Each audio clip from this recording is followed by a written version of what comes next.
नमस्कार, मैं सुनील आप सभी का एजुकेशन प्रोफाइल यूट्यूब चैनल पर हार्दिक स्वागत करता हूं। आज फिर से मैं रिसर्च की कक्षा में उपस्थित हूं, जिसमें कि घटनोत्तर अनुसंधान, जिसमें कि एक्स पोस्ट फैक्टो रिसर्च को हम आज जानेंगे संपूर्ण रूप से। इसके हालांकि बहुत सारे अलग अलग नाम पाए जाते हैं, जिसको कि इसमें हम पश्चोन्मुखी क्या कहते हैं, पश्चोन्मुखी अनुसंधान भी कहते हैं। इसे हम कार्योत्तर अनुसंधान भी कहते हैं, कार्योत्तर अनुसंधान भी कहते हैं। इसे हम सहसंबंधात्मक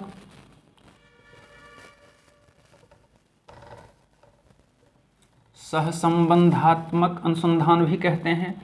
इसे हम पीछे की ओर होने वाला अनुसंधान भी कहते हैं। अर्थात इसके बहुत सारे नाम हैं इस एक्स पोस्ट फैक्टो रिसर्च की, जिसमें कि हम घटनोत्तर अनुसंधान, पश्चोन्मुखी अनुसंधान, कार्योत्तर अनुसंधान, सहसंबंधात्मक अनुसंधान, पीछे की ओर होने वाला अनुसंधान, अर्थात बहुत तेरे नाम हैं। अगर हम सबसे पहले देखने की कोशिश करेंगे तो हम सबसे पहले देखने की कोशिश करते हैं कि इसको किसने क्या नाम दिया है, कब क्या नाम दिया है। तो हम देखेंगे कि 1945 कब 1945 में एक थे महोदय ग्रीनवुड ने, इन्होंने क्या कहा कि ये पीछे की ओर होने वाला क्या है, अनुसंधान है। पीछे की ओर होने वाला अनुसंधान है। इसको हम क्या कहते हैं,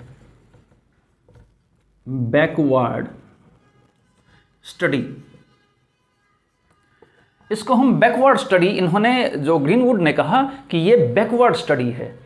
फिर इसके बाद आए आपके 1947 में, जिसमें कि हमारा देश आज़ाद हुआ। उस वक्त कर्लिंगर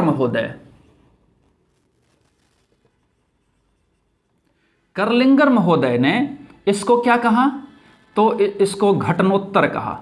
क्या कहा, घटनोत्तर, ये घटनोत्तर अनुसंधान कहा। फिर इसके बाद हम आते हैं आपका 1972 में। 1972 में एक महोदय थे डी अमेटो, और एक महोदय थे 1978 में फर्ग्यूसन।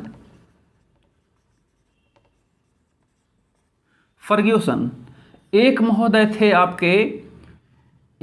थे क्रॉनबैक।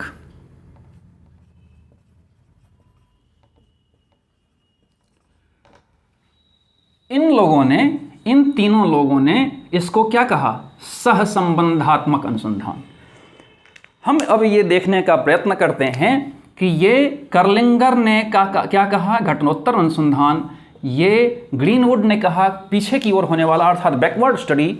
फिर इन तीनों लोगों ने, अर्थात डी अमेटो, फर्ग्यूसन और क्रॉनबैक, इन लोगों ने क्या कहा कि ये सहसंबंधात्मक स्टडी है, सहसंबंधात्मक अध्ययन है, सहसंबंधात्मक शोध है। अब सबसे पहले हम ये जानने की कोशिश करते हैं कि ये घटनोत्तर अनुसंधान ये होता क्या है। जैसे कि यहां पर नाम से स्पष्ट है, घटनोत्तर का अर्थ होता है घटना और उत्तर।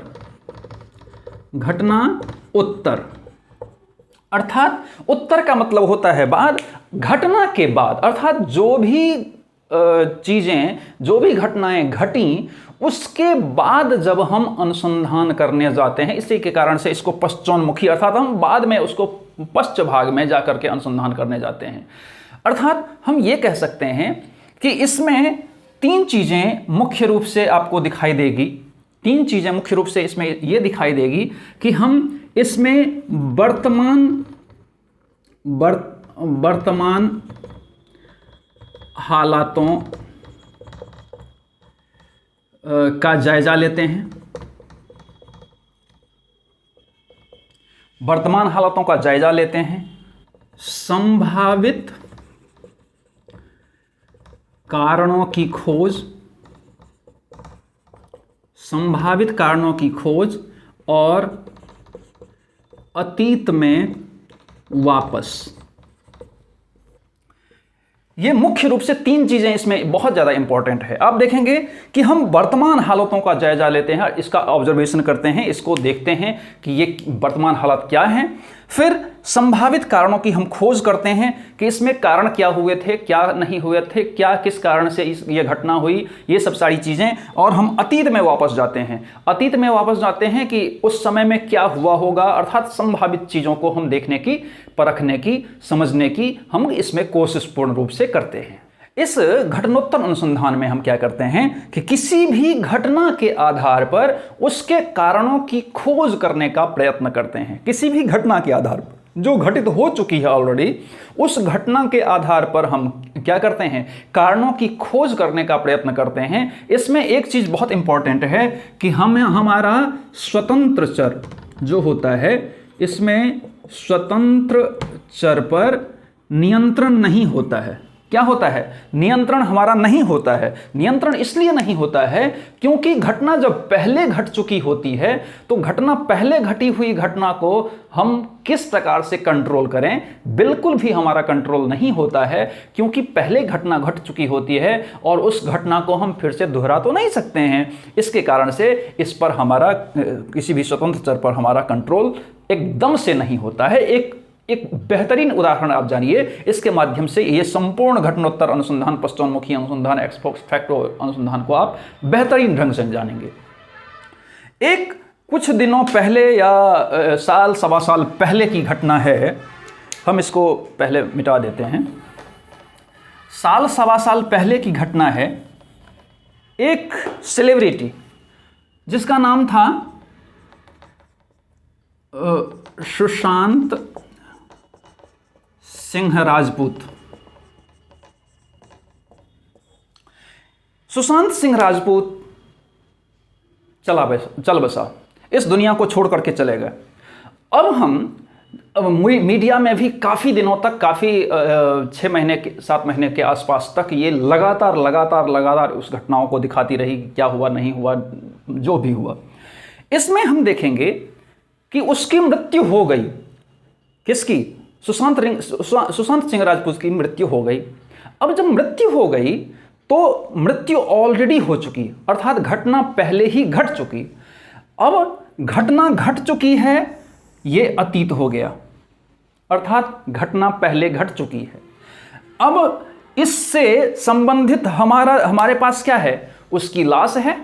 जब उसकी लाश है तो हम वर्तमान जो उसकी लाश है उसकी क्या कहते हैं, तहकीकात करते हैं, उसका अवलोकन करते हैं, उसका छानबीन करते हैं, अर्थात इसमें कार्य कारणों की खोज किया करते हैं, अर्थात इसमें कारणों की हम खोज करते हैं।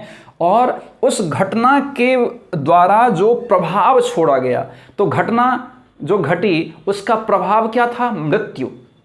तो हम इसमें देखने की कोशिश करेंगे कि सुशांत सिंह राजपूत की क्या हुई? मृत्यु हुई। अब ये जो मृत्यु हुई, ये मृत्यु क्या था? प्रभाव था। अब प्रभाव का हम क्या करते हैं? अध्ययन करते हैं। अब इसमें ये आप देखेंगे कि ये मृत्यु जो था वो क्या था? आपका परतंत्र चर था, परतंत्र चर था। और जिस कारण से मृत्यु हुई वो स्वतंत्र चर था। अब हो सकता है कि वो लटक गया हो, फांसी का फंदा लगा लिया हो सकता है कि वो कोई विष खा लिया हो, ये भी हो सकता है कि कोई उसका गला दबा दिया हो, कोई हो सकता है पीछे से उस पर वार कर दिया हो, कोई हो सकता है कि उसके कुछ इंजेक्ट कर दिया हो, या कुछ हो सकता है कि उसको बांध करके, गले को बांध करके उसको मार दिया हो, या बहुत तेरे अलग अलग प्रकार की चीज़ों को हम यहाँ पर क्या करते हैं? उसको देखने का प्रयास करते हैं। तो उसके प्रभाव का हम क्या करते हैं? अध्ययन करने का यहाँ पर चेष्टा करते हैं। हम ये देखने की ये यहाँ पर देखने का प्रयत्न करते हैं कि उसमें कारण क्या था, कि किस कारण से उसकी मृत्यु हुई। तो जब हम घटना के कारणों को बार बार खोजते हैं, उसके प्रभावों को हम बार बार खोजते हैं, प्रभाव का हम अध्ययन करते हैं, कारणों के कारण अर्थात किस कारण से हुई और उसका प्रभाव क्या हुआ, उसका हम संपूर्ण रूप से क्या करते हैं, अध्ययन करते हैं। तो वही जो चीज़ें होती हैं वो एक्स पोस्ट फैक्टो या घटनोत्तर अनुसंधान या पश्चोन्मुखी अनुसंधान के नाम से हम इसको जानते हैं। अब सहसंबंधात्मक अध्ययन इन्होंने क्या कहा, क्योंकि इसमें सहसंबंध का हम जानने का प्रयत्न करते हैं कि अब ये सुशांत सिंह राजपूत था और उसकी मृत्यु थी, इन दोनों के बीच क्या संबंध था, कोई उसके पीछे लगा तो नहीं था, क्या वो खुद से डिप्रेस हो गया था, या फिर कोई और कोई जो मान लीजिए कि वहाँ उस इंडस्ट्री के लोग थे वो लगे थे। अर्थात बहुत सारी चीज़ों को हम सहसंबंध करने की कोशिश यहाँ पर करते हैं। इसके कारण से यहाँ पर सहसंबंधात्मक अध्ययन, कार्योत्तर इसलिए या पश्चोन्मुखी इसलिए कि उस बाद की घटनाओं का, जो घटना घट चुकी होती है उसके बाद की घटनाओं का हम लेखा जोखा करने लगते हैं। तो ये सब सारी चीज़ें इसके कारण से। एक दूसरा हम उदाहरण और देने की कोशिश करते हैं जिसके माध्यम से और ज़्यादा आप मान लीजिए कि ज़्यादा आप समझ पाएंगे।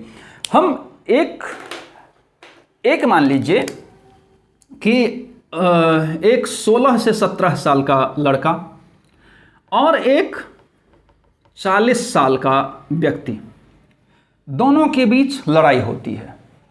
फिर लड़ाई हो गई, फिर उसके बाद फिर से एक जगह 16 से 17 साल का लड़का, एक 45 साल का, एक फिर से देखेंगे कि 16 से 17 साल का लड़का, और फिर 30 साल का कोई व्यक्ति है या कोई 50 साल का व्यक्ति है।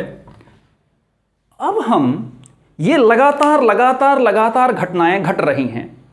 अब घटना घट चुकी हैं, लड़ाई भी हो चुकी है, हमारे सामने नहीं हुई, लेकिन ये जो फीडबैक सामने आ रहा है कि वो 16-17 साल का लड़का था। अब यहां पर एक चीज कॉमन है, एक चीज यहां पर कॉमन है, 16-17 साल का लड़का, और यहां पर ये कॉमन नहीं है क्योंकि उसमें बहुत सारे गैप हो रहे हैं। कभी 24-25 साल हो रहा है, कभी 40 साल हो रहा है, कभी 50 साल हो रहा है, कभी 42 साल हो रहा है। तो यहां पर ये कॉमन नहीं है, लेकिन ये कॉमन है। तो हम ये देखने का प्रयत्न करेंगे कि आखिरकार इन किशोरों में क्या दिक्कतें आ रही हैं, उसके समायोजन में कहाँ पर दिक्कतें हैं, क्या उसके घर में इस प्रकार की दिक्कतें हैं, उसके मन में क्या चल रहा है, वो क्यों लड़ाई करना चाहता है, वो कहीं क्यों उलझ जाने का प्रयास करता है। अर्थात जब हम इन सारी चीज़ों का, किसी भी घटनाओं का घटना घटने के पश्चात जब हम अध्ययन करने का प्रयत्न करते हैं, तो वही क्या होता है, जब हम उसके प्रभावों का अध्ययन, इसमें प्रभाव बहुत महत्वपूर्ण होता है। आप फिर से जानिए कि जब भी आपको दे देगा कि प्रभावों का अध्ययन, आप प्रभावों का अध्ययन देखते ही क्या लगा देंगे, घटनोत्तर या एक्स पोस्ट फैक्टो रिसर्च आप यहां पर टिक कर सकते हैं। तो यहां पर प्रभावों का अध्ययन बहुत ज़्यादा महत्वपूर्ण होता है, जिसमें कि हम यहां पर सब कुछ शामिल करते हैं। यह जो घटनाएं होती हैं, या इस घटना में आगमन पद्धति का इस्तेमाल किया जाता है। इसके अलावा ये जो अनुसंधान होता है, इसमें सबसे पहले हम क्या करते हैं कि परतंत्र चर से हम शुरुआत करते हैं और स्वतंत्र चर पर आते आते हम अटकते हैं। अटकते क्यों हैं कि परतंत्र चर हमने देखा कि यहाँ पर जो उसकी लाश है, उसकी जो मृत्यु हो गई वो परतंत्र चर था, उसकी मृत्यु परतंत्र चर था।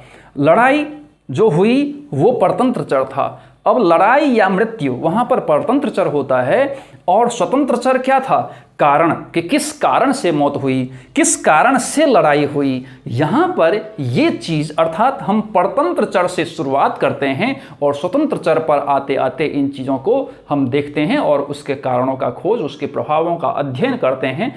यही संपूर्ण रूप से क्या होता है, आपका एक्स पोस्ट फैक्टो रिसर्च होता है।